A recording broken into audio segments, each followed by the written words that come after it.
നമസ്കാരം, news prime മലയാളത്തിലേക്ക് സ്വാഗതം. കേന്ദ്ര മന്ത്രിസഭയിൽ നിന്നും രാജ്നാഥ് സിംഗിനെ നീക്കാൻ വലിയ തോതിലുള്ള ഒരു ഗൂഢാലോചന നടക്കുന്നു.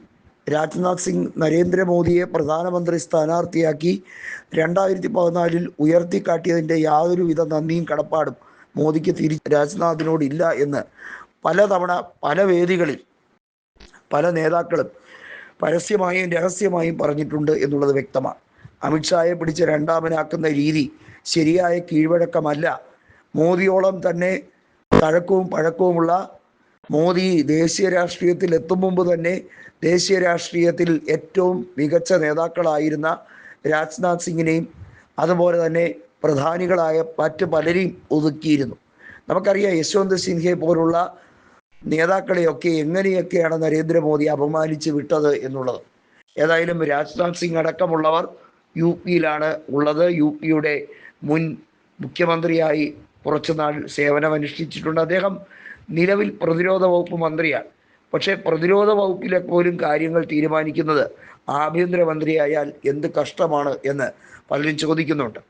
ഏതായാലും മന്ത്രിസഭയിലെ അഴിച്ചുപണി ഏവരും ഉറ്റുനോക്കുകയാണ്, ആശങ്കയോടെ ഉറ്റുനോക്കുകയാണ്. കാരണം പല കേന്ദ്രമന്ത്രിമാരുടെയും സ്ഥാനം തെറിക്കുമോ?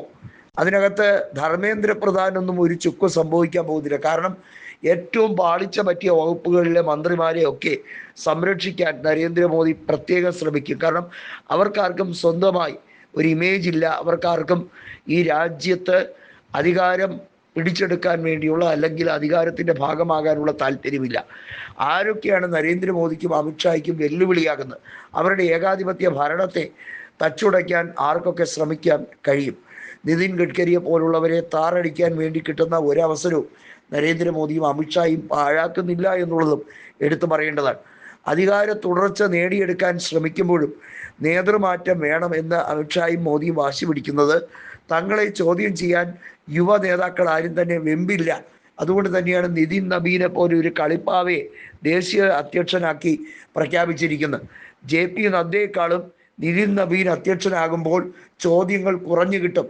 മോദിയും അമിത്ഷായും പറയുന്നത് അണുവിട വ്യത്യാസമില്ലാതെ ഒരു കൊച്ചു ബാലനെ പോലെ അനുസരണയോടെ അതെല്ലാം കേട്ട് അതിനെല്ലാം ചെവി കൊള്ളുന്ന നേതാവായിരിക്കും.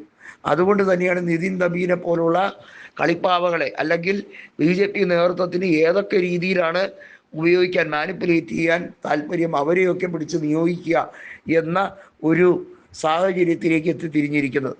ഇപ്പോൾ മനസ്സിലാക്കുന്ന ഒരു കാര്യം എന്ന് പറയുന്നത് ദേശീയ തലത്തിൽ മന്ത്രിസഭയിൽ ഉണ്ടാകുന്ന കൊടിയ രീതിയിലുള്ള അഴിമതി, മന്ത്രിസഭാ യോഗങ്ങളിൽ ഈ അഴിമതി കഥകളൊന്നും തന്നെ ഡിസ്കസ് ചെയ്യപ്പെടുന്നില്ല.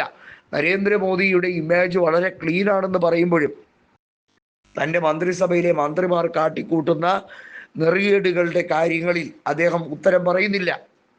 ഈ രാജ്യത്ത് ഇന്നേ വരെ പത്രസമ്മേളനങ്ങളെ അഭിസംബോധന ചെയ്യാത്ത നരേന്ദ്രമോദി മാധ്യമങ്ങളുടെ ഒരു ചോദ്യത്തിന് പോലും ഈ കഴിഞ്ഞ 12 വർഷത്തിനിടയിൽ ഒരു മറുപടി പോലും പറയാൻ ഭയമുണ്ടായിരുന്ന നരേന്ദ്രമോദി തീർച്ചയായും ഈ രാജ്യത്തെ ഗോദി മീഡിയകളെ എങ്ങനെയൊക്കെയാണ് രഹസ്യപൂർവ്വം വളർത്തിയെടുത്തിയെന്നുള്ളത് നമുക്കെല്ലാവർക്കും അറിയാം.